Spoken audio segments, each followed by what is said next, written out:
Bueno, seguimos entonces acá. Citas textuales, clave, evaluación de cada rey, formato típico, aquí. El formato típico es este, que dice que tal rey hizo lo malo ante los ojos de Jehová. Hizo lo malo ante los ojos de Jehová. Cada vez que había un rey que hacía algo malo ante el pueblo era que ante los ojos de Jehová era un rey malo. Esa era la clasificación. Así que esto refleja criterios teológicos, no políticos, ¿no? Los términos políticos eran otros, en todo caso. ¿Podría haber sido en sus decisiones políticas adecuado? Puede ser, pero ante Dios no estaba calificado, ¿no? Así que ya saben una cosa es lo político y otra cosa es lo teológico o la mirada de parte de Dios, ¿ya? A veces pensamos que un gobernante no muy buen político, entonces este, también Dios tiene ese mismo criterio. Bueno, le va a pedir cuentas, de hecho, es que sí, le va a pedir cuentas. Pero aquí hay que ver otro aspecto también. El hecho de que sea malo ante los ojos de Jehová significa que el producto de las cosas que él hacía, aun si fueran buenas, de todas maneras no se hacía con buen sentido. Podía ser que lo hacía para su propia gloria, para su propio beneficio, y en ninguna manera eso beneficiaba a Dios o alababa a Dios, ¿no? Entonces, ese es el término sobre el cual la Biblia menciona ese hecho, ¿ya? Y hoy pues tendríamos que decir que no hay gobernantes que glorifiquen a Dios. No hay, no existe, ni uno siquiera, ¿ya? Esto es cierto, pastor. Y también en política, se señala, ¿no? Y es una frase bastante conocida que dice que el primer acto de corrupción es aceptar un puesto para el que no se está preparado. O sea, si uno quisiera participar en política, gobernar, tendría que Mm, prepararse, ¿no? Porque ya hemos visto la clase política, am, que han entrado muchos hermanos a hablar con dolor de corazón que no han cumplido con el deber que se esperaba, ¿no? De un claro, representante que teme a Dios sobre claro. Y todo. además hay una idea bastante errada de esto, ¿no? Yo siempre he dicho que cuando tienes un cargo o estás en poder, trabajas para la visión de aquello que debe crecer, ¿no? Todo, no para un sector. Lastimosamente, muchos de nuestros hermanos que llegan a poder asumen solamente el deseo de buscar beneficio para la iglesia y eso no es política. Eso está mal. Ya son representantes del Estado. Se deben al pueblo y a la gente y tienen que hacer las cosas en bien y en beneficio de todos, no de un grupo. Ese es el problema que tenemos, no solamente en el mundo entre nosotros, sino a nivel general. Los políticos actúan de esa manera. Cada uno beneficiando al grupo de poder o a quienes ellos lo han promocionado, lo han llevado al lugar, eso, ¿no? O han recibido un beneficio y entonces ahora le están cobrando.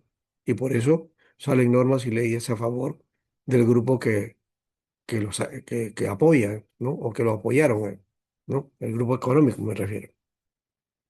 Entonces eso está en la mente del peruano, eso hay que cambiar esa figura, ¿no? Porque se legisla en beneficio de todos, no de grupos, ni de élites, ¿no? Pero bueno, ahí está.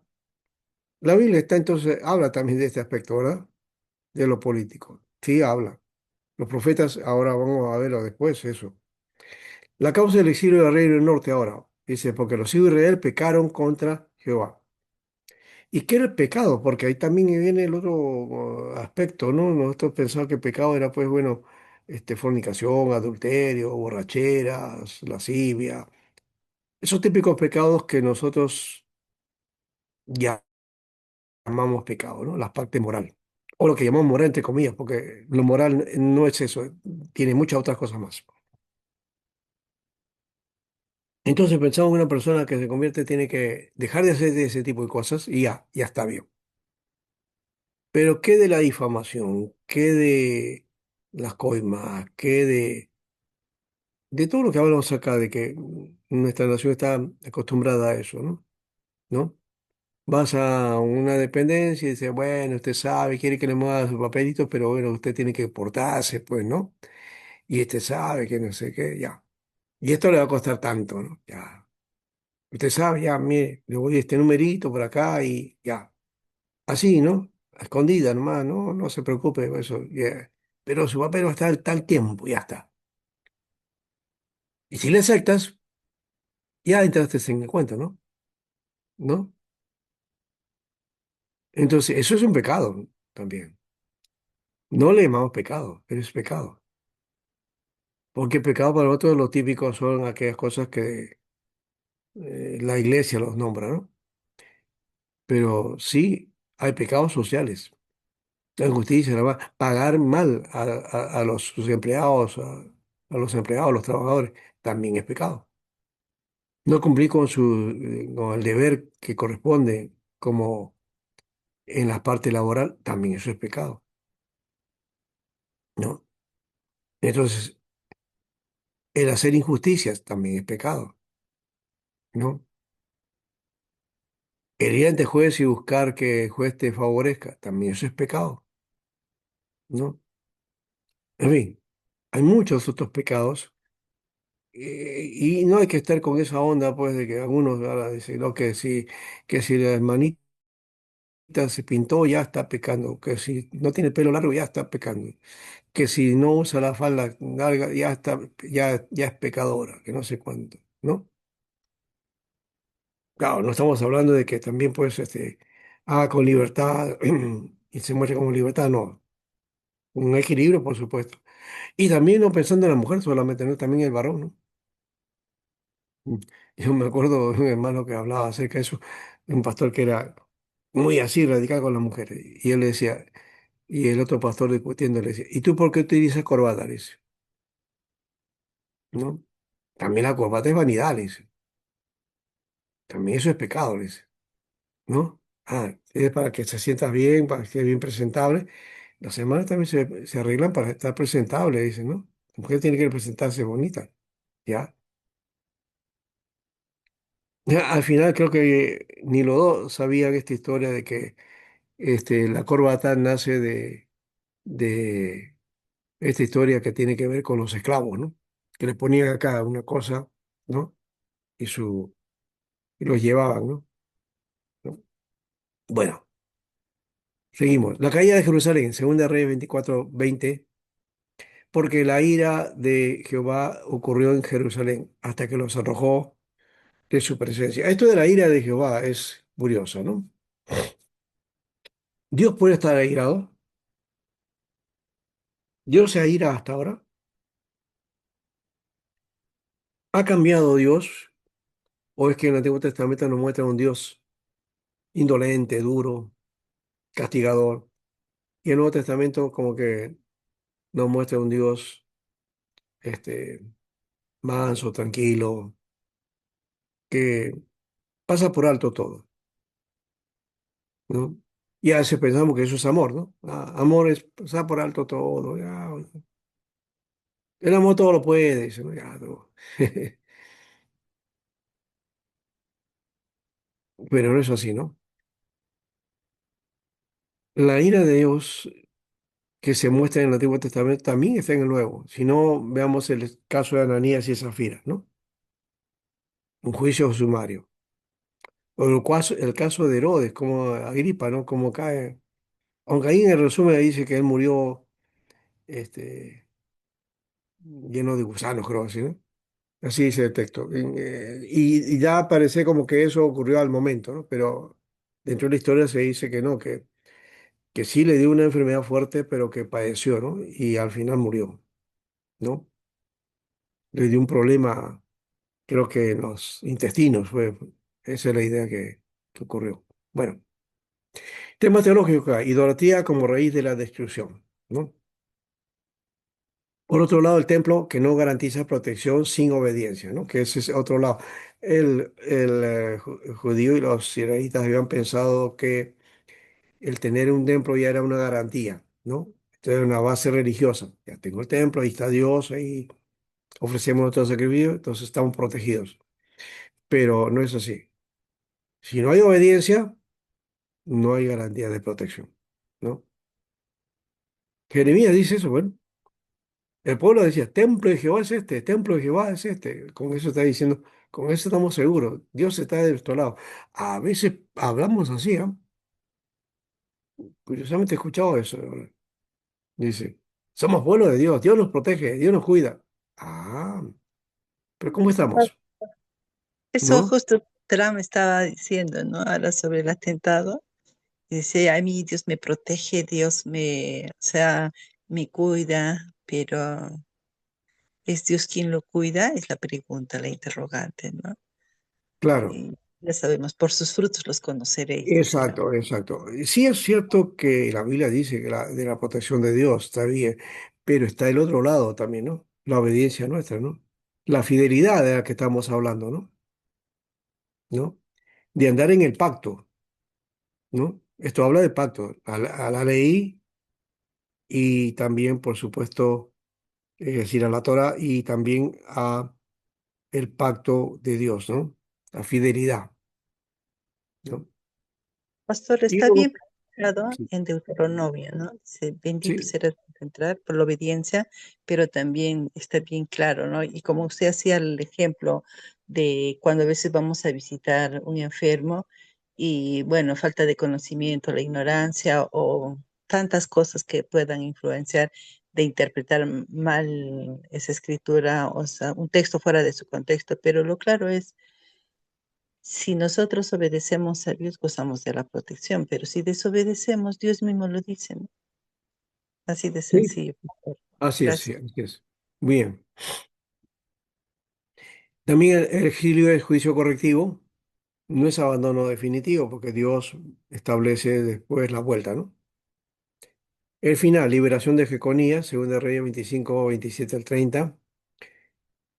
Y esto apunta, el final apunta a una esperanza futura, ¿no? Una restauración del pueblo, ¿no? Y de hecho es que sí, vuelven ellos, ¿no? Eh, y creo que hay un texto ahí en la Biblia también que dice, ¿no? Que, que los redimidos de Jehová volverán, dice, ¿no? ¿No? ¿No? Y vendrán a Sión cantando, dice, ¿no? Y gozo perpetuo tendrán, ¿no? Creo que hasta lo hemos hecho canto, ¿no? ¿No? ¿No?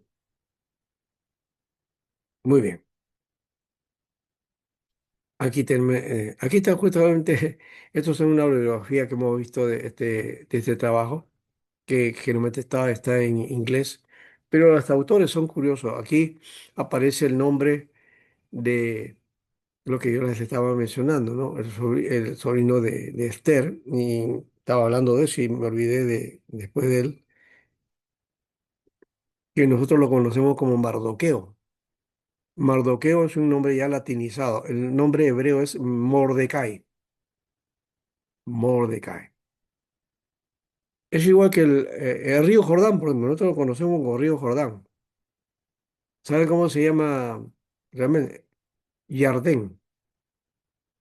Yardén es en hebreo. ¿Ya? Bueno, para cerrar esta parte de teología de los profetas anteriores, la historia como teología, el narrador interpreta los hechos desde el pacto. Esa es la clave, ¿no? Toda la historia está en base al pacto. Y la lectura que debemos hacer en la Biblia es esa, ¿no? ¿No? Una historia que tiene que ver con el pacto de Dios con su pueblo, ¿no? Y cómo desarrollan el pacto dentro del pueblo, dentro de la historia del pueblo. Rechazan el pacto, lo dejan el pacto, lo abandonan o lo siguen. En base a eso está toda la historia, ¿ya? Y ahí tiene sentido el porqué. La invasión a Siria, la invasión babilónica, ¿verdad? O las presiones de los otros pueblos también. El otro lado es la centralidad de la Torá. Eso es indispensable también, ¿no? La fidelidad a la Torá que determine el destino de la nación. Y ojo, la Torá que estoy mencionando es muy parecido a la idea o concepción que tenemos con la Biblia, con toda la Biblia, ¿no? ¿No? Nos decimos ser bíblicos, centrados en la Biblia, pero ¿realmente somos bíblicos? O realmente, o lo que hemos aprendido de la Biblia es aquello que corresponde a los intereses o los puntos de vista de la denominación, organización o la iglesia local. Podría ser. O la interpretación X, ¿no?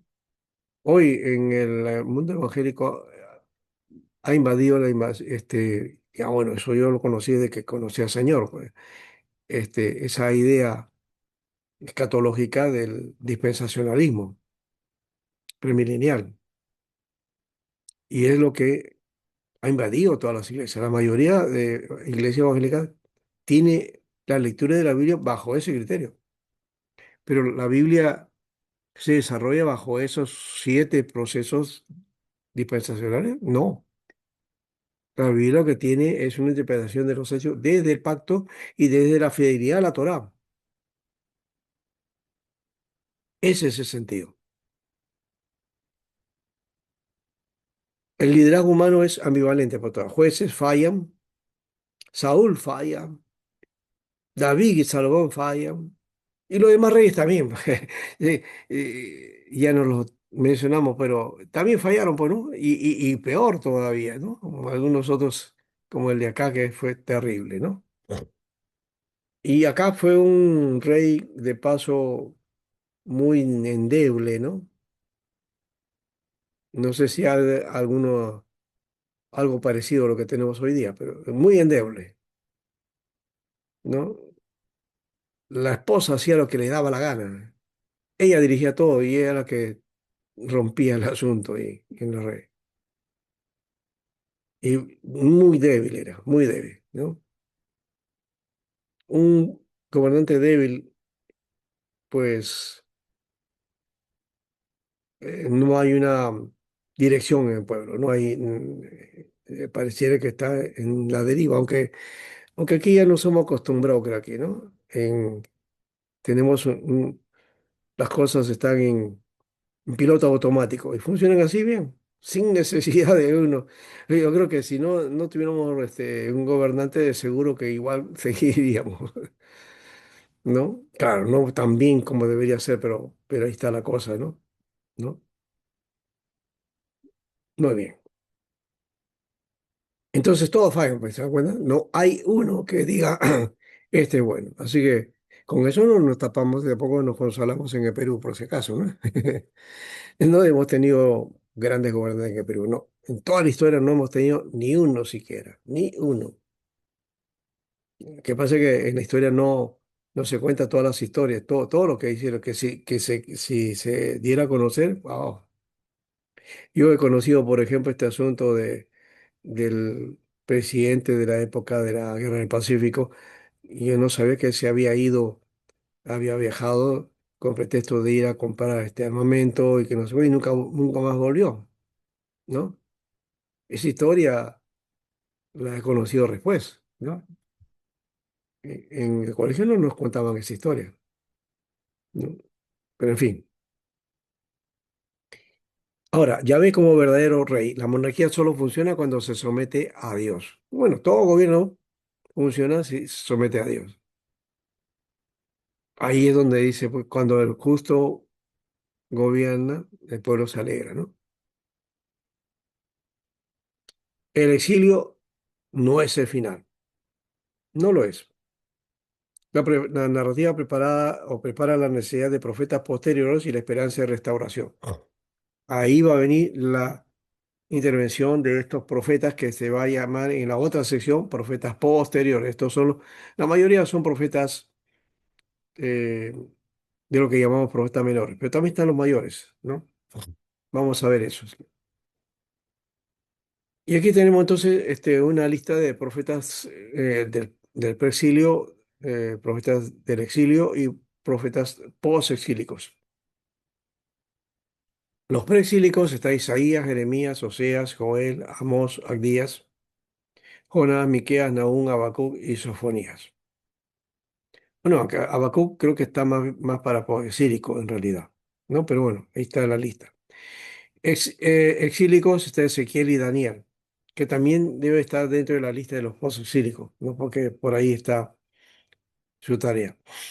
Y Ageo, Zacarías, Malaquías, sí ya son de la parte del posexilio, es decir, cuando vuelven de la cautividad. Muy bien, aquí está entonces este gráfico donde se ve la manifestación de los profetas de Israel dentro de la monarquía, desde el siglo X al 9, después el preexilio 8 al 6, el exilio el siglo 6 y el posexilio siglo 6 al 5.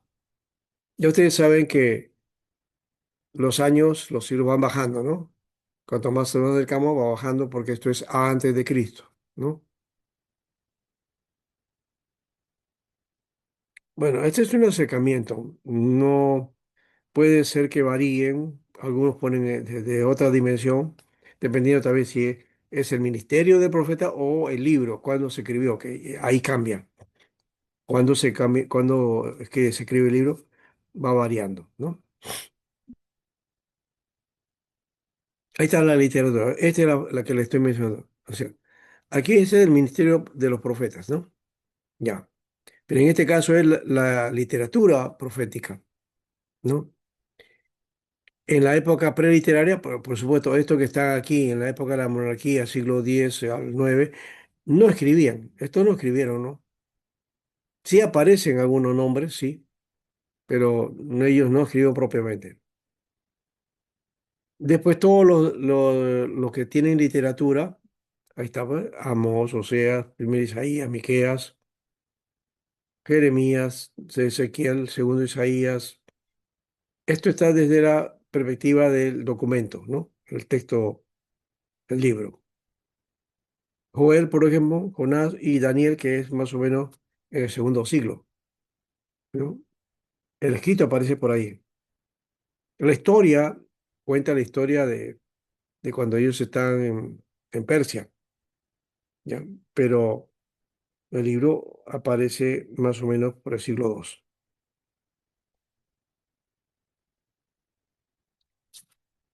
Muy bien, aquí entonces este es el gráfico también, mucho más pequeño, sintetizado por profetas preexílicos, periodo asirio, Amós, Oseas, Isaías y Miqueas, periodo babilónico, Sofonías, Nahum, Jeremías y Habacuc, profetas exílicos, Ezequiel y Daniel, y los exílicos, Ageo, Zacarías, Abdías, Malaquías, Jonás y Joel. Y hemos dicho, esta es una propuesta, no es definitiva, podemos encontrar de repente otra forma de trabajo, son en alguna manera hipótesis en todo caso, ¿no? Ahí terminamos esto y creo que seguimos adelante, ¿verdad? Vamos a ir a la otra. Vamos a ver acá.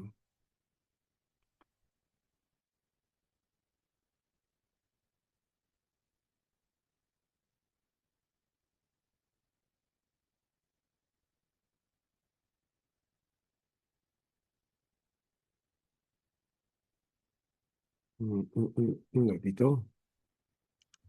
Pastor, disculpe, ¿podría compartir ese PPT, por favor? Sí, todavía les estoy debiendo a ustedes esto. Sí lo voy a hacer.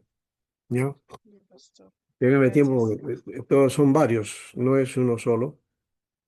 Yo no lo he encuadrado en uno solo. ¿Ya? Son varios PPTs. Ya. Entonces acá está el profeta posteriores que vienen a ser los profetas. En su mayoría están los profetas mayores, pero no son los únicos. Acá están los 12 profetas, ¿no?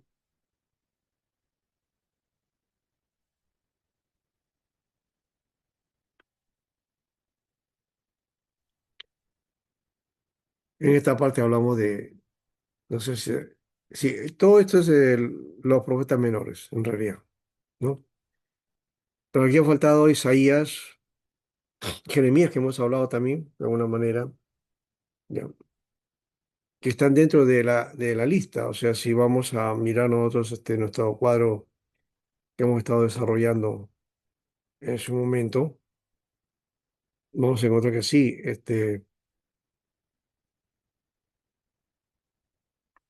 los,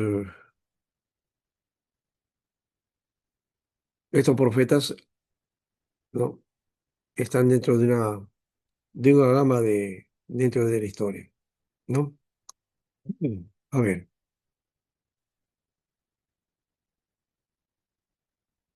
ujú.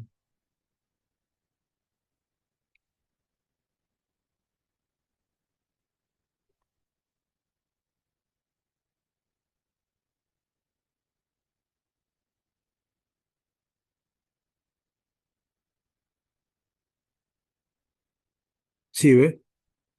Es Isaías, Jeremías y Ezequiel, que son los que también están en esta sección de profetas posteriores, ¿ya? Y uno diría, pues, anterior y posterior. ¿Por qué los contamos de esa manera? ¿No? Esto tiene que ver con la etapa exílica, preexílica y la posexílica, ¿no? Y aunque Isaías, como libro, tiene... Isaías estuvo antes del exilio, de hecho, como personaje. Pero su libro ha tenido tres momentos. Y entonces se le llama a eso este, proto-Isaías, que básicamente es el libro que desarrolló Isaías propiamente. Después está el Deutero-Isaías, que es posterior, creo que después de 100 años de la vida de Isaías. Y el siguiente es el Trito-Isaías, que es al final y que corresponde a esta historia de más o menos que llega hasta la cautividad, ¿no? Jeremías también, Jeremías estuvo en la cautividad. Y Ezequiel también, Ezequiel, que es otro libro que se le tilda como parte de la literatura apocalíptica, ¿no? Pastor Alberto, ¿se quedó solo con una diapositiva que dice profetas posteriores Sí, o sí, sí, sí, eso está explicado? sí, ahí me quedé, eh, pero por tiempo, bueno, si no lo voy a presentar de nuevo por acá, voy a dejar de compartir eso para mostrarles esto que les estaba mencionando. Acá está.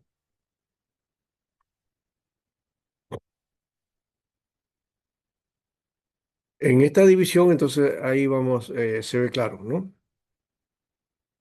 La sección que estamos viendo es esta. Ya. En todo caso, también voy a tratar de enviarles este material esto de Isaías, Jeremías, Ezequiel, ya, que lo tengo en otra sección. Vamos a ir de frente hacia los 12, ¿ya? Pero ya saben que esto es parte de la connotación del libro. Y luego nos queda para la siguiente sesión es esto de acá, los libros de las Escrituras. Y no tampoco es poco, ¿eh? Es bastante. Hay los libros poéticos, los rollos y los libros históricos, ¿no? Dentro de las Escrituras. Aquí está Daniel, Edras, Nehemías como un solo y Crónicas, que no está aquí, ¿no? Crónicas es contado como parte de la historia de Israel en la sesión de los escritos. A esto me refería cuando les decía que la composición de nuestra Biblia tiene un orden y la del texto hebreo tiene otro orden. Suman los libros de otra manera, nosotros sumamos de otro modo. Nosotros nos pegamos a la Septuaginta, el texto de hebreo tiene su propia forma de desarrollo, ¿no? Que no es el de la Septuaginta. Y de paso, yo estaba hablando de la Septuaginta que tiene los libros deuterocanónicos. Les mencioné que hay cuatro libros de Esdras, ¿no? O sea, primera de Esdras, segunda de Esdras, que es Nehemías, y luego hay tercera y cuarta de Esdras. Esos libros están dentro de la parte de libros eh, no deuterocanónicos, pero aunque por ahí está, sí, lo toma la Septuaginta. Y lo curioso eso es que la reina, Casiodoro de Reina, la Biblia del Oso, lo traduce. Está en nuestras Biblias. Lo que pasa es que cuando se hicieron las revisiones, cuando hizo Valera y también las diferentes revisiones posteriores, y especialmente la de 1860 y tantos, que fue la que sacó la sección de los libros apócrifos, ya saca por completo eso, ¿no? Pero está en el libro de la Biblia del Oso, es decir, la Biblia de Cazador de Reina, y también está en la versión de Cipriano de Valera, la revisión que él hizo. Ahí están estos libros, ¿no? Entonces, en el mundo protestante, de alguna manera, no, eso no sé si fue por presión que lo hicieron así, porque ya el mundo protestante de aquella época rechazaba estos libros, ¿ya? Y un poco se pegó a esta lista de libros, ¿no? De la composición del Taná, del texto hebreo, ¿ya? Bueno, vamos al otro. Creo que se ha entendido, ¿verdad? Sí. Espero que no haya confusión, ¿no? Estamos hablando de esto con mucho cuidado para que no haya ninguna cosa que... A los profetas menores se les llamó los 12. Esto es parte de los profetas posteriores, que hemos dicho que, incluyendo Isaías, Jeremías y ¿qué más? Y Ezequiel, ¿no? Esta parte es conocida como los 12, ¿no? Son los libros más cortos en tamaño, pero no menos importantes. Fueron importantes y son tan importantes que están ahí. Los ministerios de estos profetas se hicieron casi a la par de, de los otros profetas conocidos, especialmente de Isaías.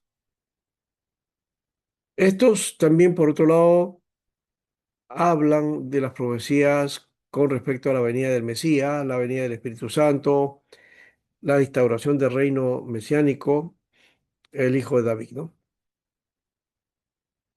Lo curioso del caso es que aquí es donde le estaba mencionando este aspecto. También está en los profetas, en Jeremías, está en Isaías, pero en este caso los profetas menores es mucho más claro. El mensaje central, el mensaje central de los profetas tenía que ver con la justicia, el derecho y la honra, ¿no? Mucho aplicaban acerca de la justicia y el derecho, algo de lo que de paso no hablamos en las iglesias, ¿no? Hoy, con todo lo que ocurre, podríamos estar hablando acerca de estas cosas. Entonces,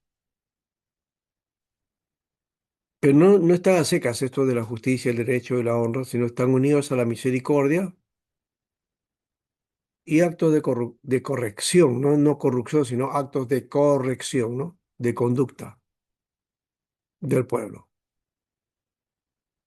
Corrección.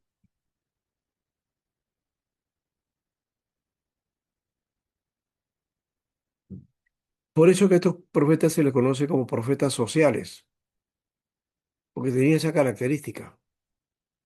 Denunciaban los males que los reyes hacían.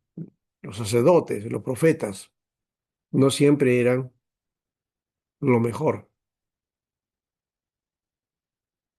Y también, por supuesto, denunciaba la mala conducta del pueblo, ¿no? Bueno, estos 12 están en la última parte del Antiguo Testamento en la tradición cristiana, ¿no? Ahí lo tenemos al final. Pero esto no es el final, está, ya hemos dicho, está en la segunda sección, porque hay falta la tercera todavía, que ya la próxima semana lo vamos a tener. El misterio profético en la historia de Israel ahora. Aquí se manifiesta esto en la historia de Israel. Vemos a los profetas menores en dos momentos, en el preexilio y el posexilio, básicamente.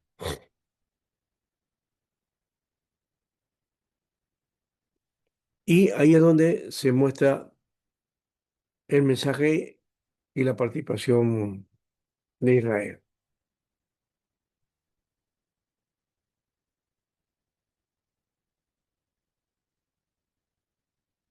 Entonces, en la primera profeta menores preexílicos, vemos acá el periodo asirio, siglo 8, Amós, Oseas y Miqueas. Y el periodo babilónico, Sofonías, Nahum y Habacuc, ¿no? Y en el posexilio está la época del siglo 6 al siglo 2, Ageo, Zacarías, Abdías, Malaquías, Jonás y Joel. Como se dan cuenta, acá no ponemos Daniel porque Daniel está en la parte de los libros de las escrituras, ¿no? Pero él también pertenece a esta etapa.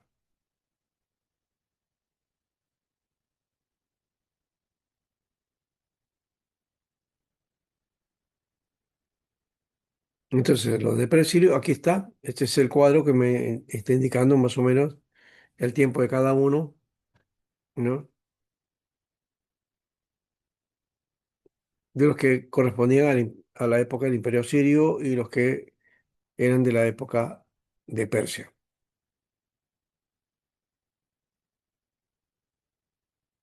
En cuanto a la literatura también, este es otro cuadro, son diferentes, fíjese. Cuando hablamos de literatura, estamos hablando de los libros, es decir, del escrito, ¿no? Y entonces, más o menos de este periodo es Amós, Oseas, Miqueas, los libros. Sofonías, Nahum, Habacuc, 7, 6. Ageo, Zacarías, Abdías, Malaquías, entre el 6 y 5. Y Joel y Jonás serían en el siglo 4 al 3. Como se dan cuenta, este es ya después de la cautividad, ¿no?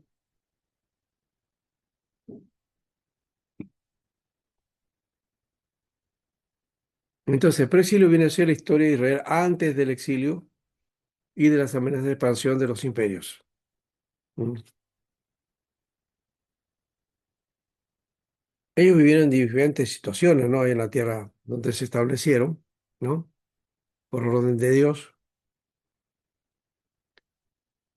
y vivieron diferentes situaciones, ¿no? De acuerdo a cómo se comportaba el pueblo y los gobernantes ante las demandas de Dios. También surge el pueblo dividido, que hemos dicho también ahí, y van a caer en manos de naciones paganas y los imperios estos, que ponen en peligro la estabilidad de estos pueblos, que van a ser deportados finalmente en su turno por diferentes naciones dominantes, ¿no? Porque practicaban la política de expansión, ¿no? Una política expansionista, dominio total, ¿no? Ese espíritu de Asiria, de Persia, de Babilonia, es el que se ha levantado hoy día, ¿ah? ¿No? Esa idea de expandirse, expandir el dominio de un pueblo hacia los otros, está vigente hoy día, pero esto viene del Antiguo Testamento. No es voluntad de Dios, por si acaso, ¿ah? Porque algunos aplican que sí, es voluntad de Dios. No, no, no lo es. Estos imperios se dominaron y Dios los derrotó finalmente, desaparecieron. No eran tan buenos que digamos. Los utilizó en su momento, pero también en esa utilización se comportaron y se les pasó la mano, ¿no? A los asirios se les pasó completamente. Dios lo derrota. Los persas entran, no, los babilonios entran primero. Después, Dios utiliza a los babilonios. Pero después, los babilonios también hacen lo suyo y hacen lo malo. Y Dios también entonces levanta Persia como un gran imperio y ellos derriban a los babilonios. Y luego los persas son derribados por los griegos, por Alejandro, ¿no? Alejandro el Grande. Muere Alejandro y pum, se diluye el imperio griego y ahí es donde viene Roma después, ¿no? ¿No? Es parte de la historia, pues. Periodo asirio acá, siglo VIII, Amós, Oseas y Miqueas. ¿Ve? Aquí está la figura que te digo. Amós, Oseas y Miqueas fueron casi contemporáneos, ¿no? De la época asiria. Y aquí está Isaías, ¿ves? Isaías los conoció, tuvieron el ministerio casi juntos, ¿no? Y en miremos aquí, el del norte y del sur, ¿no? En el norte, entonces vamos a encontrar aquí a Oseas y a Amós, ¿no? Hasta el 722, ¿no? Ahí termina el reino y tampoco se levantan profetas ahí, ¿no? En el norte. En el sur tenemos a los reyes, estos ya están aquí en la línea, son los reyes, igual que acá, los reyes también. Y los profetas están abajo, ¿no? Entonces, en las rayitas en punteadas está Isaías, ¿no? Que fueron casi 40 y tantos años, casi 50 años de ministerio, ¿ya?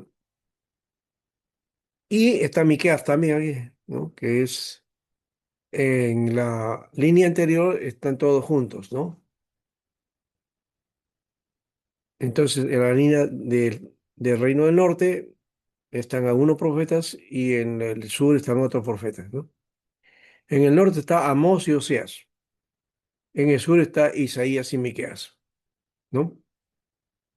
Bueno, ahí se dan cuenta, están casi en paralelo, ¿no? Entonces se puede ver la diferencia.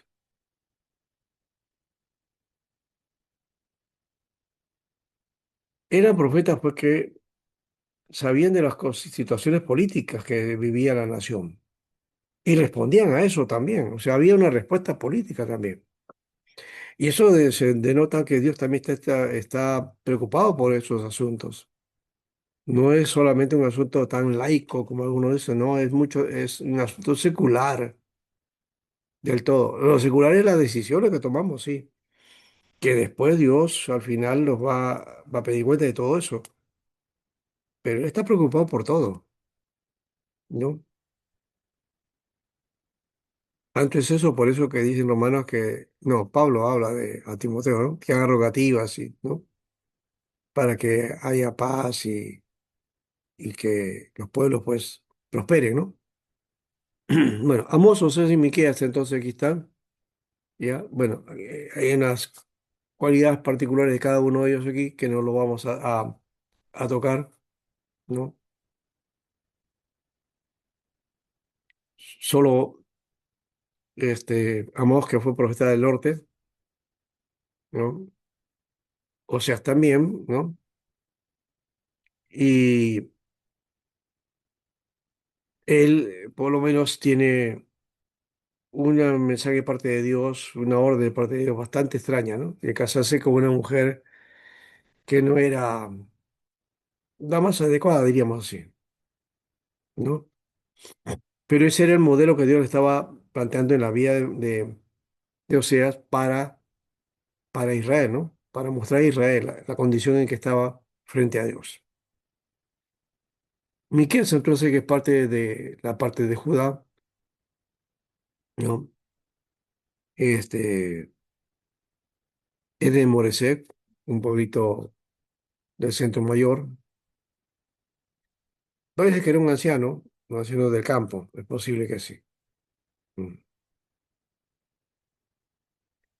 Los cuatro profetas del periodo procuraron impedir el efecto de estos peligros. Todos dieron énfasis a la universalidad del gobierno divino, declaran los éxitos de asirios, que no se debía a la debilidad de Jehová, sino a los pecados del pueblo, ¿eh?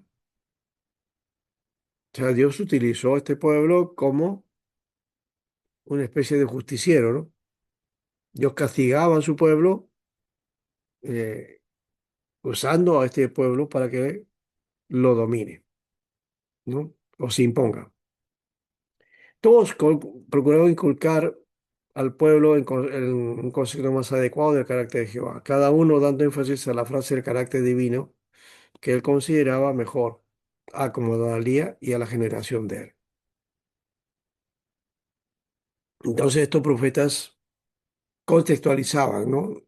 Veían la situación que hacía y tenían su interpretación acerca de todos estos eventos en el hecho de que el pueblo se alejaba de Dios o estaba cerca de Dios, ¿no?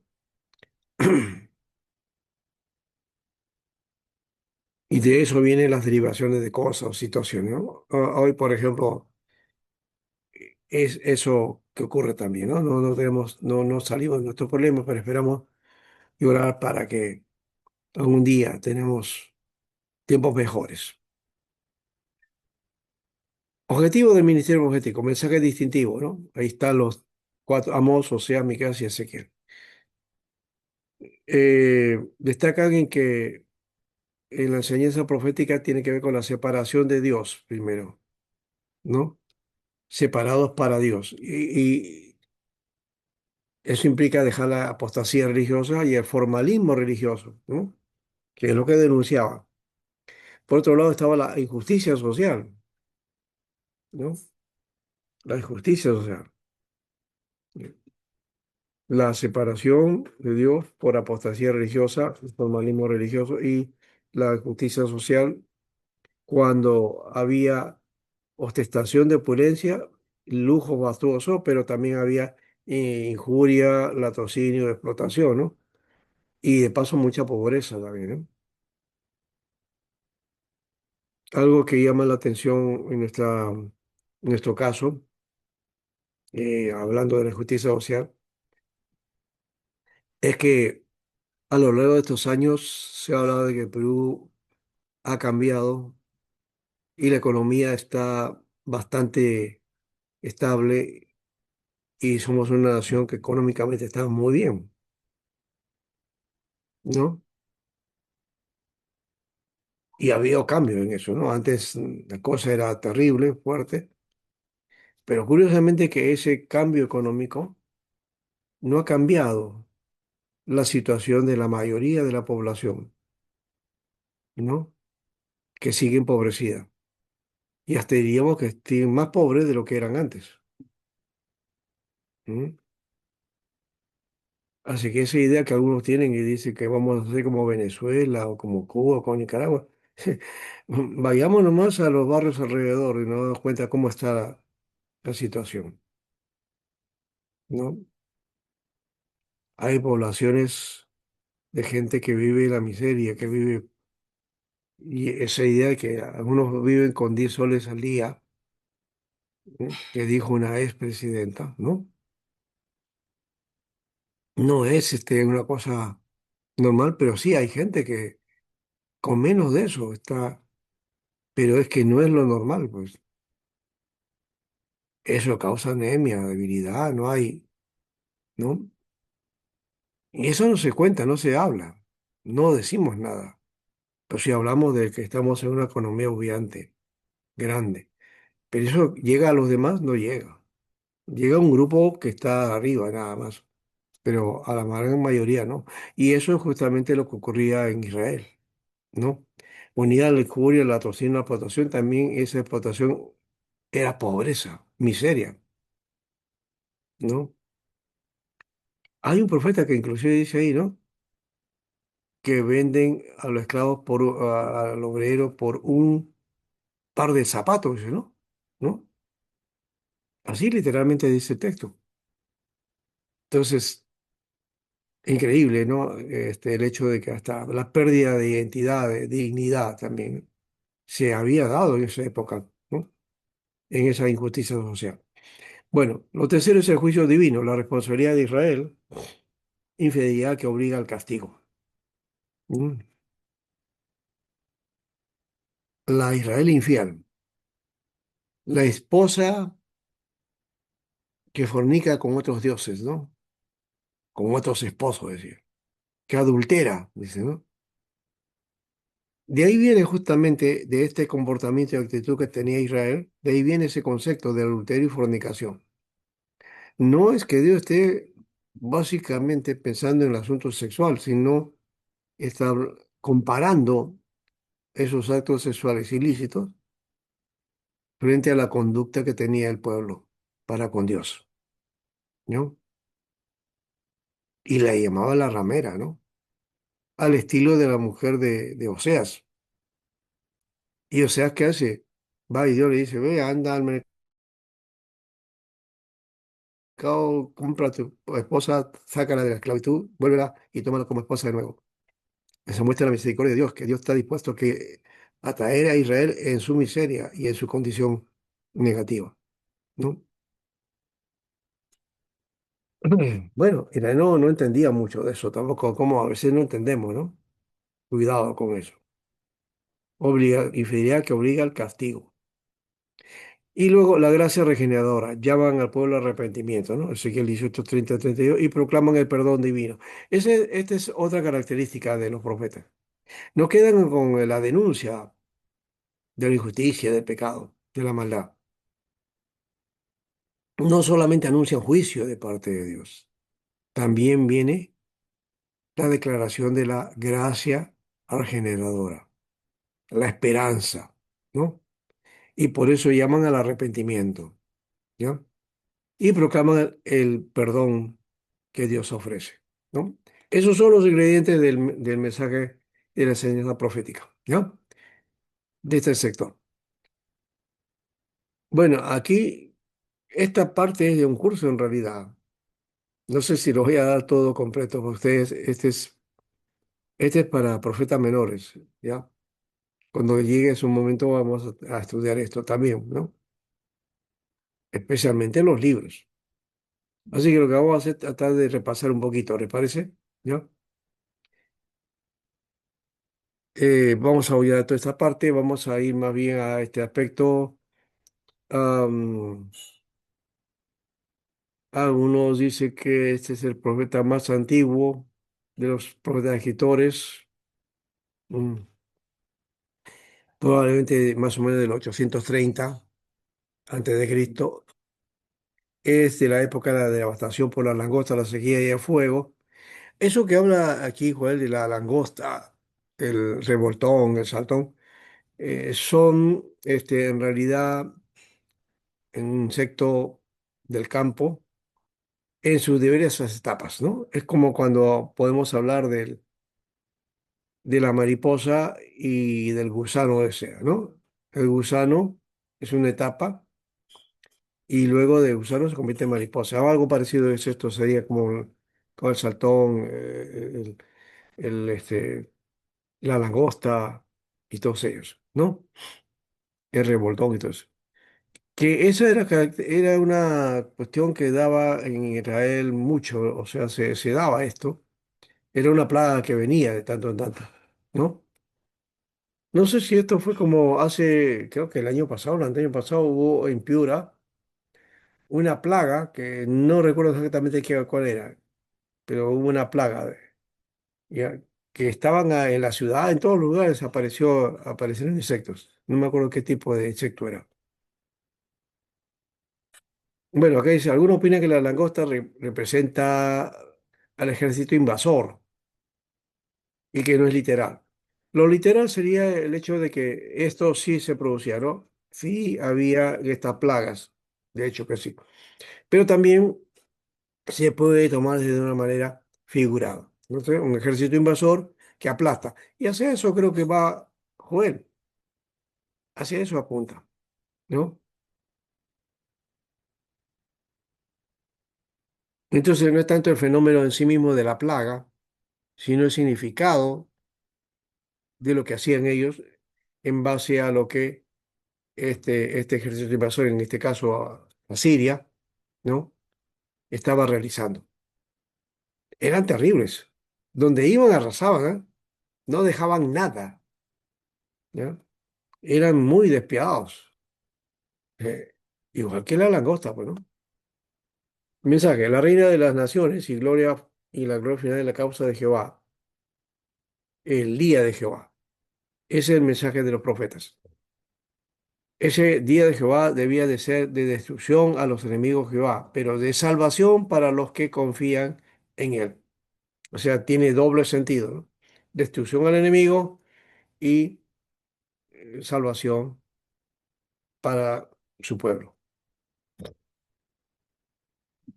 El libro entonces es una súplica de Jehová para que el pueblo le busque.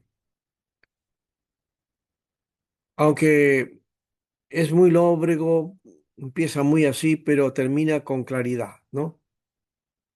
Y también nos muestra el mensaje del avenimiento del Espíritu Santo o de una etapa de la presencia del Espíritu Santo, ¿no? El derramamiento del Espíritu Santo, que aparece en Joel 2:28, que de paso en el texto, los versículos que aparecen con esa numeración, en la versión hebrea no tiene esa numeración. Más bien aparece a partir de en vez de 2:28 aparece capítulo 3 el versículo 21, versículo 1, perdón. O sea que en el texto hebreo el, el capítulo 2 no termina, no tiene el 28, 29, 30, sino tiene hasta el 27 nomás. Y después del 27 aparece capítulo 3. Bueno, es un detalle que no va a aparecer en nuestra Biblia por si acaso, pero para que lo conozcan. Aquí está el Valle de Josafat, el Valle de las Decisiones, lo que se llama ahí el Valle de Armagedón, o Jezreel también, que es un valle pequeño, no es muy grande. Algunos hablan maravilla o lo que la batalla final va a ser aquí. Eso también es una ilustración, me parece, ¿no? Ya una metáfora del asunto, porque aquí en este valle se hacían las decisiones finales, ¿no? En la historia de Israel, este valle es importante. Ahora, el precursor del día de Jehová, el juicio de Dios, y el llamamiento del profeta al arrepentimiento, ¿no? Y bueno, ahí está entonces este, la devastación de Judá, el azote de las langostas, de la sequía, la descripción gráfica del azote de la langosta, las llamadas a las varias clases al arrepentimiento. También estaban los borrachos, cortado todo lujo y toda la nación que faltan los medios para sostener la vida, y la exhortación al arrepentimiento, ¿no? Todo esto hasta el versículo 17, ¿no? La calamidad terrible, día de Jehová, oración por misericordia, de los versículos 15 al 20. Bien. Y la parte B es la necesidad de arrepentimiento y la dedicación a la oración, porque este azote es precursora del día de juicio. Capítulo 2, 1 y 17. La notificación urgente, dividido en dos, la trompeta de advertencia y la descripción de la calamidad, ¿no? Que venía. Y en la parte 2, un llamamiento más urgente al arrepentimiento, ¿no? Donde plantea esto de rasgar el corazón y no los vestidos, ¿no? Mudar el corazón, cambiar, ¿no? La práctica del judío era rasgarse la vestidura, ¿no? Romperla. Eso hasta en la época de Jesús todavía lo practicaba. Y la parte siguiente es la arrepentirse sinceramente y orar fervorosamente, ¿no?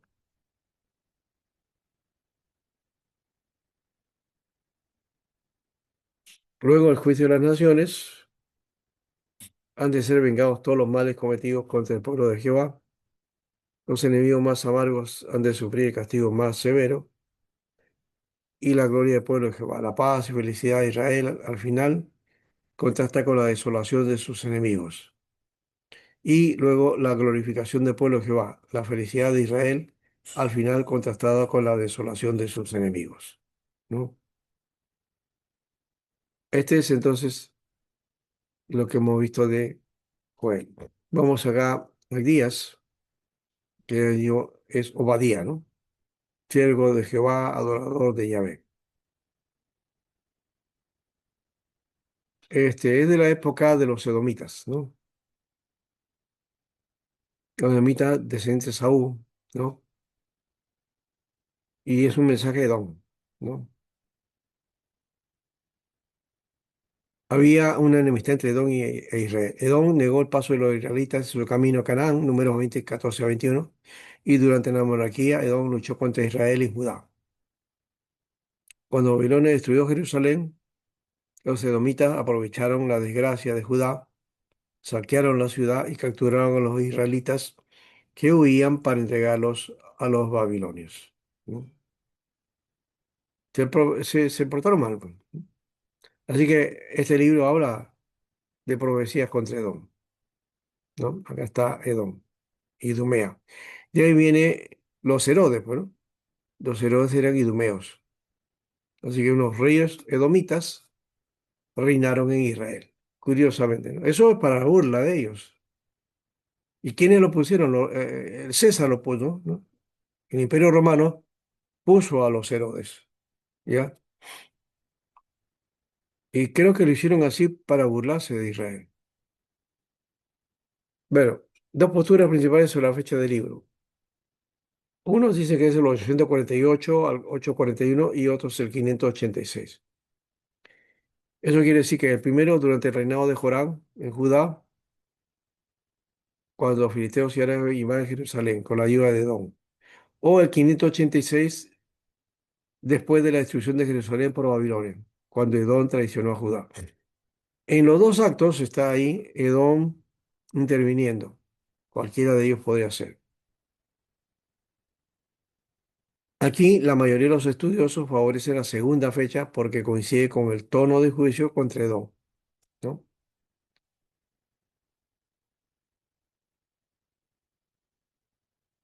La fecha del libro fue cuando Jerusalén fue devastada, ¿no? Y hay cuatro cosas aquí distintas. La invasión de Sisac, rey de Egipto, la invasión de Joás, y se cree que estas ocasiones no coinciden con la fecha del libro, más se inclinan entre la devastación de los filisteos en el reinado de Joram, 845, la destrucción de Jerusalén por Nabucodonosor, que está escrito en hebreo.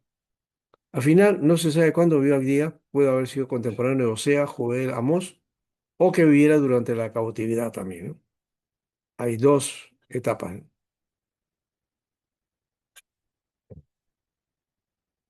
El libro de Isaías también tiene dos mensajes acá ahora. El libro de Abdías, el juicio contra Edom y la restauración de Israel, ¿no? Aquí el mensaje establece o anticipa el establecimiento del reino de Dios y la supremacía divina sobre todas las naciones, ¿no? Muy bien. Aquí está el bosquejo, ¿no? No es un libro muy grande, si se dan cuenta, es un libro que tiene solamente un capítulo, ¿no?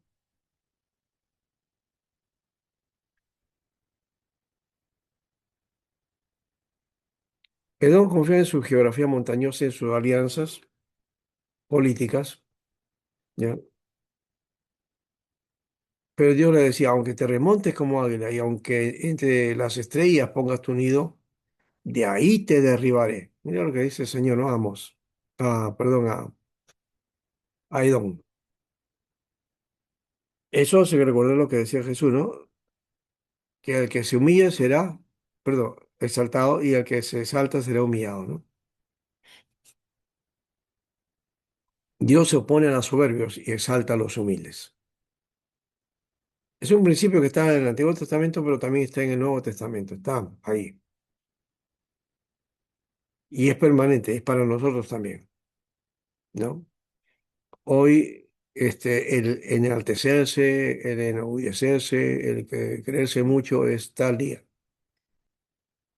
Y al ser una persona humilde, sencilla, como que es desprecio para otros. Pero dice la Biblia que el que se humilla será exaltado y el que se exalta o se enorgullece será humillado también. Dios juzga a Edom como hiciste, se hará contigo, dice el versículo 15. Ese es el principio de retribución.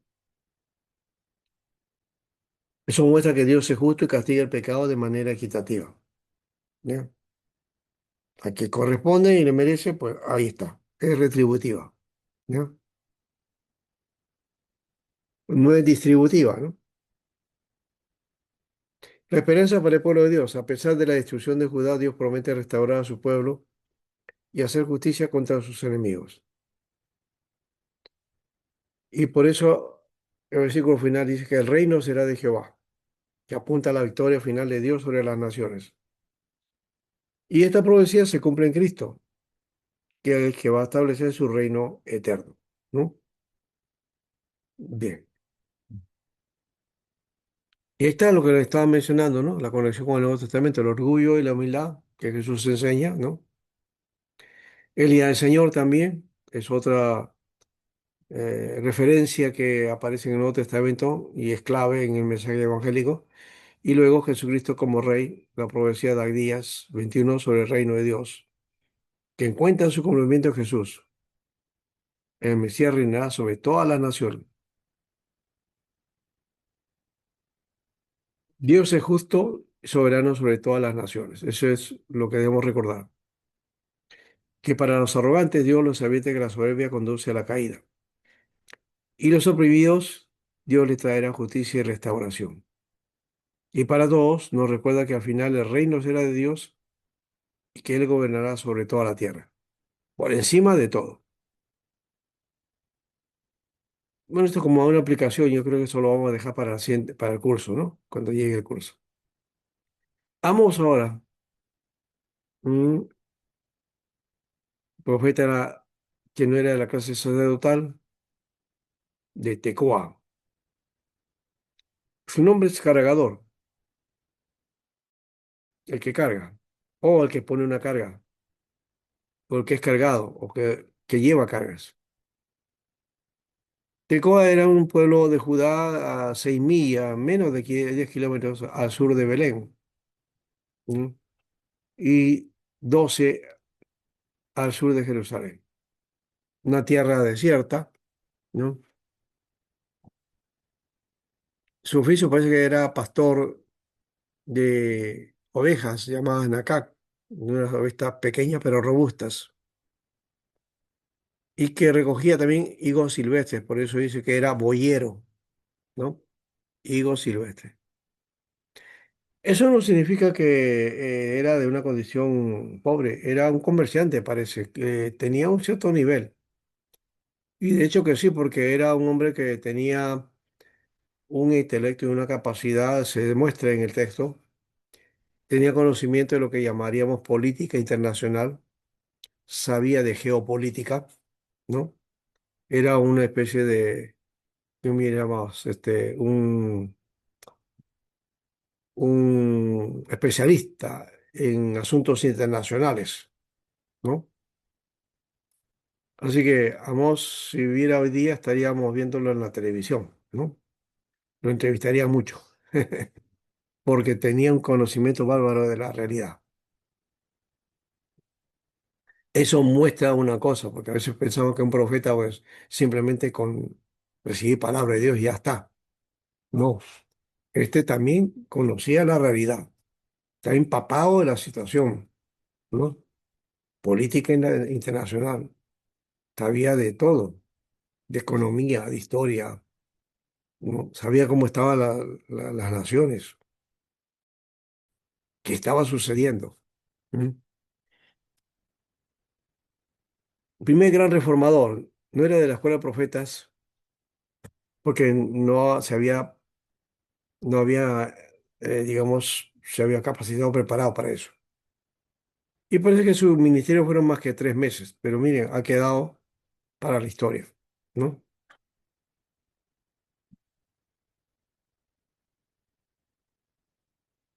Bueno, esa idea de que tenía un sentido frío de justicia y de derecho, habría que reconocerla. Sí es cierto que tenía un sentido de justicia y de derecho, no sé si era un sentido frío. Y es que para uno si es frío, pues cuando lo aplicas, y parece como que va cuando te ponen una inyección a la vena, ¿no? Te va. La misma actitud de él respira el aire del ambiente desierto y robusto de su vida. En realidad era un profeta austero de justicia y rectitud. Eso era lo que era, ¿no? Muy austero. ¿Ya? Viene del siglo octavo, 755 a.C., periodo de gran prosperidad para Israel y para Judá, ¿no? Y que trajo peligros también, ¿no?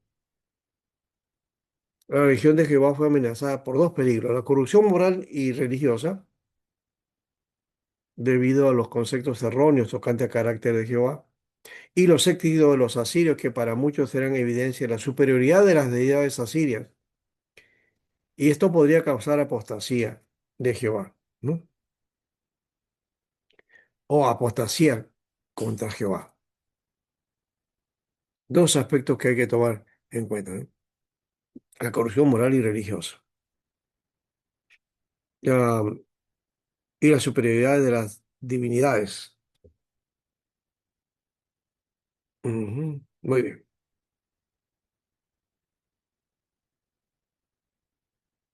La necesidad del pueblo era que fueran eliminados los elementos paganos que se habían insinuado en su vida y culto a través de los siglos.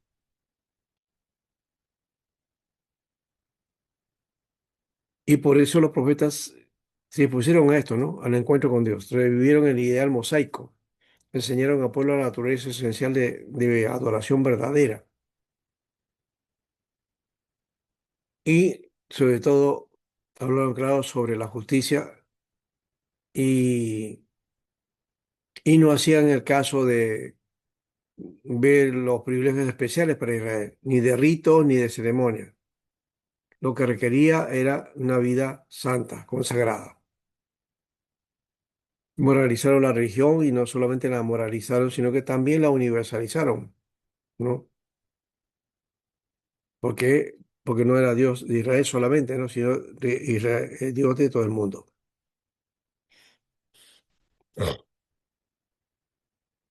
Aquí también Amós nos muestra, pues, el lujo y la riqueza que había en la ciudad. Casas extravagantes, acabado interior lujoso, ¿no? Y condena las extravagancias locas, la misma extravagancia, y condena el culto formal, ¿no? Y muestra el contraste entre la riqueza y la pobreza, ¿no? El lujo y la necesidad, el reposo y la fatiga. La violencia y la opresión eran algo normal ahí, ¿no?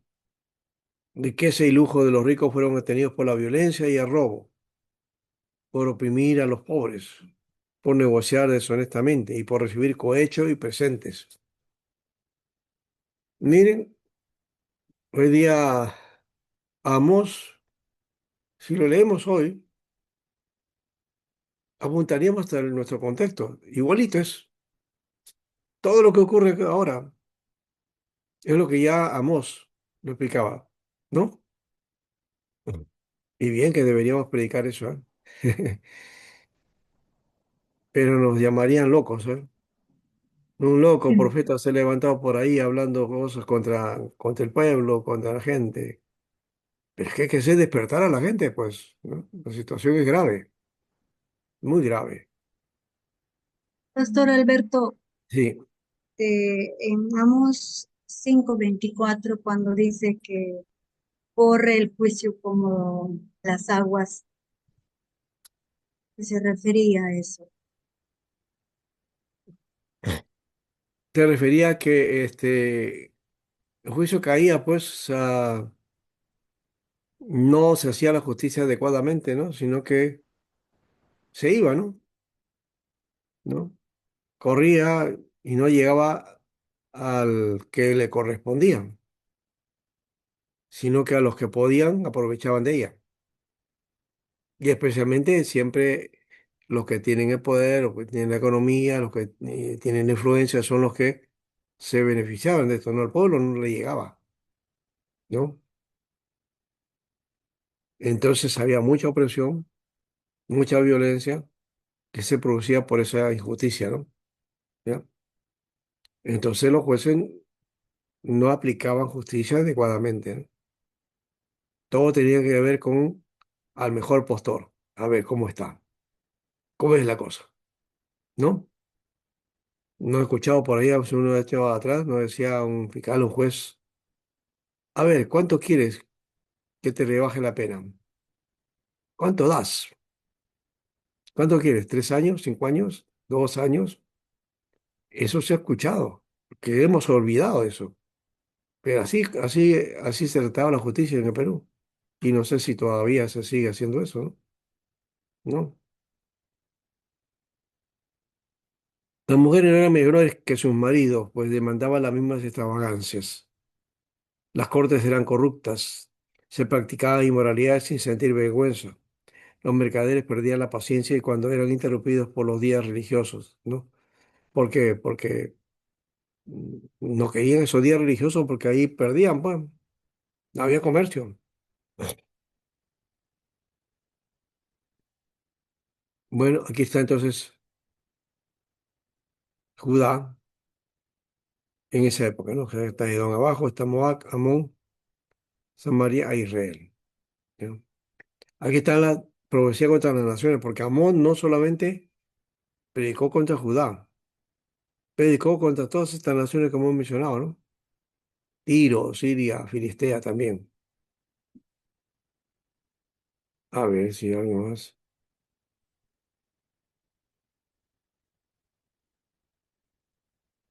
Ah, no sé si aquí, bueno, como no he visto, no he seguido el chat, Alexander dice es una práctica común hasta ahora en algunas congregaciones. No sé a qué se refieres. Claro, eso de ser elegido para servir a todos, sí, claro. El juez, el gobernante, quien sea, ¿no? Los que legislan, no solo sacan leyes para determinadas minorías, claro. Eso está correcto.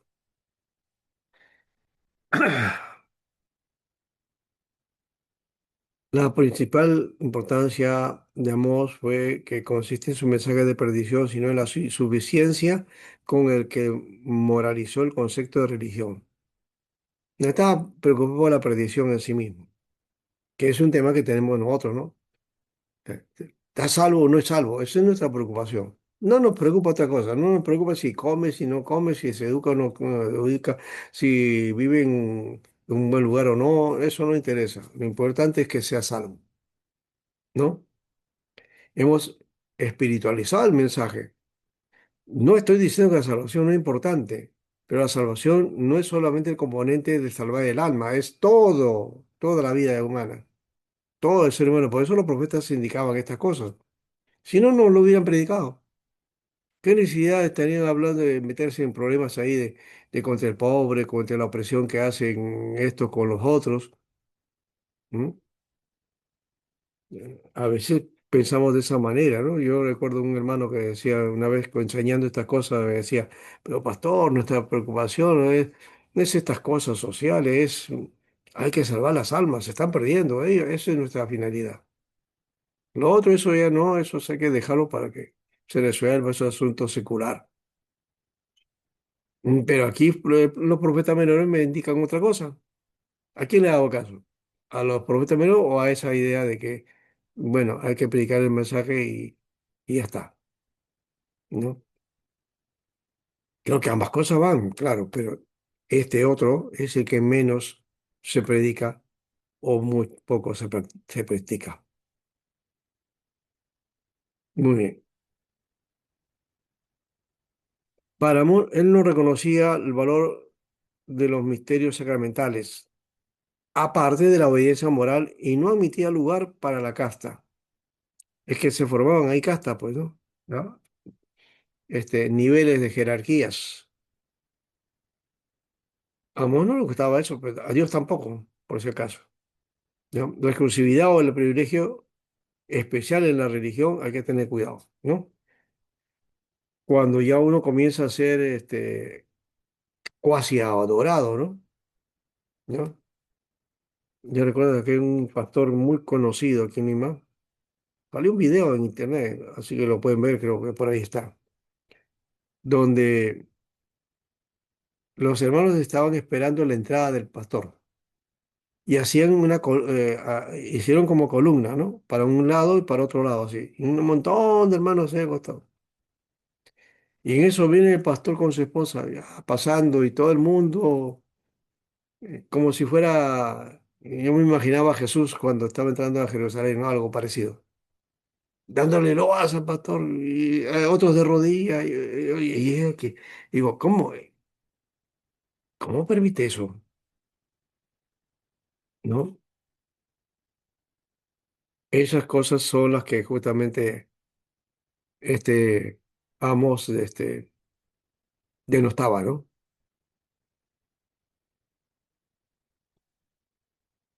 Dos hechos que hay que ver de este mensaje. Fidelidad a Dios y práctica de la justicia y del derecho. No puede haber fidelidad a Dios si no tenemos una práctica de justicia y de derecho adecuado.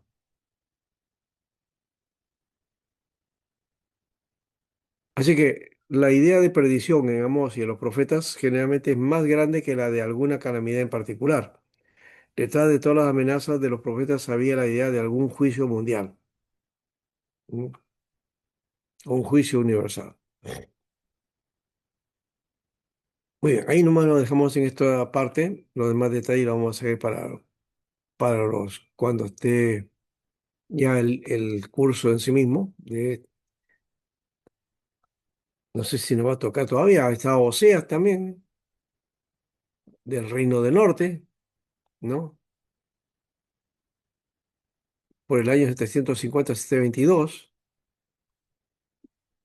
por el reinado de Jeroboam II, ¿no? Antes de la caída de reinos, ¿no? Por ahí fue el mensaje de Oseas.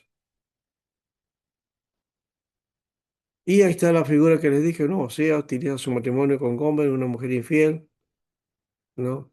Con símbolos de la relación entre Dios e Israel.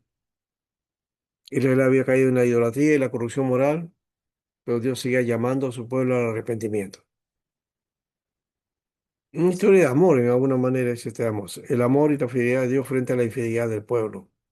Juicio divino contra consecuencias del pecado y el llamado al arrepentimiento y a la restauración futura. Esos son los temas claves. Ah, digamos esta parte. Bueno, este es un gráfico que ya nos ubica a Oseas, ¿no? Y es más o menos de qué época es él. Es por aquí, ¿no? Por esta época. Acá está, Oseas, ¿no? Oseas. Los profetas que habían en esta época. Oseas y profetas de su época. Jonás, Amós y Oseas.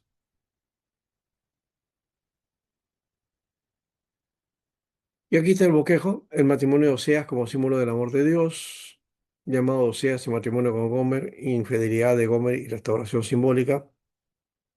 Luego el capítulo El pecado y juicio de Israel, acusaciones contra Israel, idolatría, corrupción y injusticia, advertencia del castigo inminente. Y tercero, la esperanza y restauración, llamado al arrepentimiento, promesa de sanidad y bendición. 14 capítulos, pero es un libro corto. El recordatorio de la gracia y misericordia de Dios, aun cuando su pueblo era infiel. Eso se muestra también para la condición de toda persona hoy día. Dios derrama de su gracia y misericordia y restaura. Así que con la vida de Oseas se grafica lo que ocurre con Israel, ¿no? Ese drama de Israel encarnado en la relación del profeta con su esposa. Podía ser una alegoría o una situación que se le presentó en la vida de Oseas, pero más allá de eso es la situación que Israel ve en la vida de Oseas o que vemos, ¿no? Miqueas ahora. Y creo que con esto nomás terminamos y vamos a plantearnos a ver si podemos enfocar a algunos otros detalles ahí. Miqueas está en Moresec, un pueblo rural cerca de Judá, ¿no? Y cercano a la frontera de Filistea. ¿Quién como Yahvé es la palabra, el nombre de Miqueas? Miqueyahu. Miqueyahu. Mi siempre es pregunta, ese signo en el hebreo es signo de interrogación. Miqueyahu. Miyahu. Profetizó durante los reinados de Jotán, Acaz, Ezequías y en Judá. Miqueas. Coincidió con Isaías y Oseas. En el tiempo de corrupción moral, injusticia social y decadencia religiosa, ¿no? Tanto en el reino del norte como en el sur. Los dos se estaban alejando de Dios. Fíjense aquí, ¿ah? No solamente es el norte que se alejó de Dios, sino también Judá, ¿no? La predicación de Miqueas posiblemente ha sido por este sector, ¿no? Vivió en una época de crisis. Asiria estaba en ascenso, conquista Samaria y lleva al exilio al reino del norte. Judá también enfrenta amenazas asirias como la invasión de Sennacherib en el 701. Pero no pasa nada, ¿no? En su época había una fuerte desigualdad social. Los ricos explotaban a los pobres, los jueces eran corruptos, los líderes religiosos estaban más interesados en el beneficio personal que en la voluntad de Dios. El mensaje, tres temas. Juicio divino, llamado al arrepentimiento, restauración y esperanza mesiánica. Esos tres ahí puntuales que son importantes en este libro. Y el mensaje clave está en Miqueas 6:8, ¿no? Que dice, oh hombre, él te ha declarado lo que es bueno y que pide Jehová de ti. ¿Qué pasó? Eso aplica para nosotros, ¿no? Jehová de ti pide esto, hacer justicia solamente, amar misericordia y humillarte ante tu Dios. Miren estas tres cosas que hoy no siempre lo tomamos en cuenta, ¿no? Especialmente la justicia. Y cuando hablamos de justicia, más bien lo espiritualizamos y hablamos de la justicia en términos de justificación por la fe. Ah, yo soy justificado, soy justo, pero hago obras de justicia, tengo una conducta de una persona justa frente a mi prójimo, frente a los demás, frente a la ciudad, frente a... Ujú. Tiene que haber esa implicancia, ¿no? Bueno, ahí está el texto, ¿no? Lo que pide Dios solamente es hacer justicia, hacer misericordia y humillarte ante Dios. Este es el bosquejo, juicio sobre Israel y Judá, restauración futura y el reino mesiánico y el llamado al arrepentimiento y promesa de salvación. Ya está. Este concepto de salvación no es igual que la práctica común dentro del mundo evangélico, porque la salvación habla de restauración, liberación, este, eh, digamos, salida de la cautividad, ¿no? Habla de un estado, de una condición, ¿no? De salir a otra condición diferente.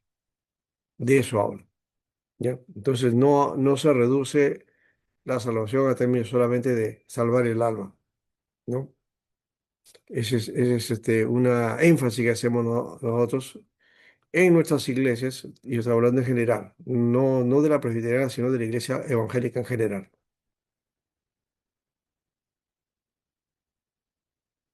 Juicio y esperanza son el equilibrio, juicio y justicia de Dios, misericordia y restauración, ¿ya? Y también vemos un detalle en el 5:2, que ahí se profetiza el nacimiento del Mesías en Belén, profecía cumplida, ¿no? Belén Éfrata, ¿no? No eres la más pequeña, entre ti nacerá. Eh, Creo que eso también hay que denotarlo, que aunque había otra Belén, la otra Belén estaba en el norte, por el lado de Galilea. por Séforis más o menos, por ahí estaba la Belén del Norte. Y eso aparece en el libro de Jueces, por si acaso. En Jueces aparece la mención a esa Belén.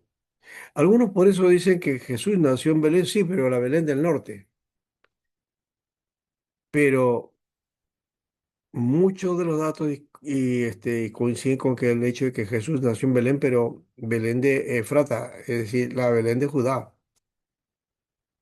Ahora está en dominio palestino, me parece, ¿no? Esa parte, ¿ya?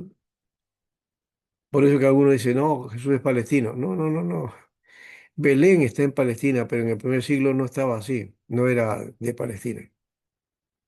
Tampoco existía Palestina en esa época, en todo caso. El mensaje de Miguel sobre justicia, misericordia y humildad se refleja en las enseñanzas de Jesús. Ahí están las bienaventuranzas, ¿no? Las famosas bienaventuranzas. Es puro mensaje de profetas. Entonces, Miqueas es un libro de advertencia, de esperanza. Recuerda que Dios exige justicia y fidelidad, pero también ofrece redención a través del Mesías. Su mensaje sigue siendo relevante hoy, llamándonos a vivir con rectitud, a amar la misericordia y caminar humildemente con Dios. Bueno, ahí creo que nos quedamos con esto. Nahum es el consolador y bueno, vamos a consolarnos ahora también ya, porque ahí hay que descansar. Ya, este, uno dice que este libro es continuación del libro de Jonás, ¿no? Porque habla del juicio hacia Nínive, ¿no? Asiria en su apogeo. Y hay la destrucción de la ciudad, ¿no? De Nínive. De eso va a hablar el libro. Bueno, está en el mapa todo esto y dónde está Nínive, por aquí. Mm, no nos... Acá está, Nínive, ¿no?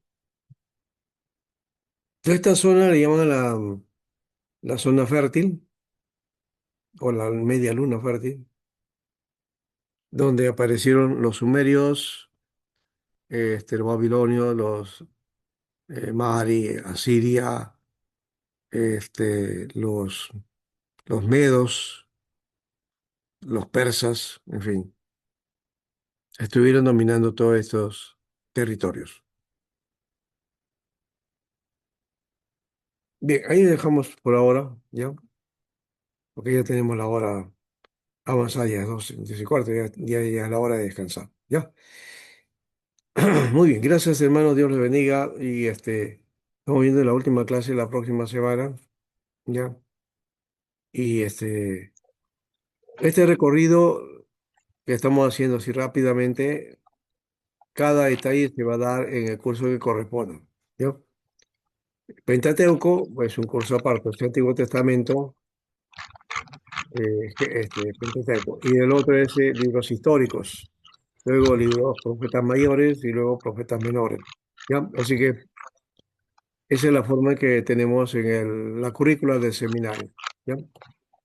Entonces, esto solamente es una especie de aperitivo pequeño nada más frente a lo que todavía falta realizar, ¿ya?